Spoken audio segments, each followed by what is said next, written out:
Hello! নিজেদের লাগানো ডাঁটা দিয়ে আজকে রান্না করব রুই মাছের ঝোল।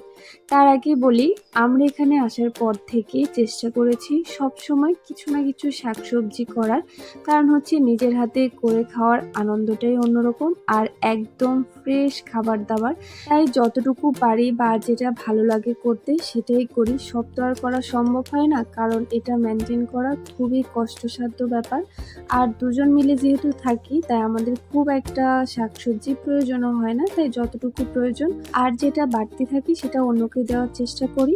যাই হোক, আজকে যেহেতু আমি ডাঁটা দিয়ে মাছের ঝোল করব, প্রথমে আমি মাছগুলোকে ভেজে নিলাম। তার আগে একটা ট্রিক্স বলি, সেটা হচ্ছে সবসময় দেখবেন যে তেলের মধ্যে যদি আমরা কোনো কিছু ছেড়ে দিই তখন হচ্ছে খুব তেলটা ছিটকায়, একদম আশেপাশে ভরে যায়। তখন আপনি তেলের মধ্যে একটুখানি হলুদ গুঁড়ো দিবেন, এতে করে তেলটা অনেকটা কম ছিটকিয়ে পড়ে। যাই হোক, আমি মাছগুলোকে খুব ভালো করে ভেজে নেব।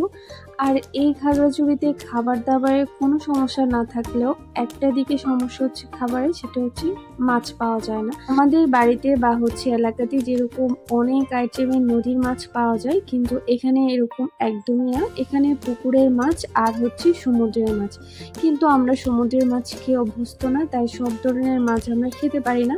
যার কারণে আমাদের সবসময় পুকুরের মাছটাই খেতে হয়, বিশেষ করে এই রুই মাছটা। যখন আমরা বাড়িতে যাই তখন হচ্ছে অনেক ধরনের নদীর মাছ নিয়ে আসার চেষ্টা করি, কিন্তু সেটা শেষ হলে আমাদের রুই মাছ ছাড়া আর কোনো গতি থাকে না। যাই হোক, কথা বলতে বলতে আমার ডাঁটা এবং আলু ভেজে নেওয়া প্রায় কমপ্লিট। আমি সামান্য একটু জিরে দিয়েছিলাম তেলের মধ্যে, দেন হচ্ছে আলু এবং ডাঁটাগুলো সুন্দর করে ভেজে নেব। এরপর এর মধ্যে দিয়ে দিলাম হলুদ গুঁড়ো, আর হলুদ গুঁড়োটা দিয়ে কিছুক্ষণ ভেজে নেব। একটা কথা বলে রাখি, ডাঁটাটা খুব একটা ভাজতে হয় না। আপনি চাইলে আলুটা এর আগে ভেজে নামিয়ে রেখে ডাঁটাটা দিয়ে কিছুক্ষণ নেড়েচেড়ে ঝোল দিয়ে দিতে পারেন। আমার আলু এবং ডাঁটা ভাজা প্রায় কমপ্লিট। দেন আমি দিয়ে দিলাম ফুটন্ত গরম জল।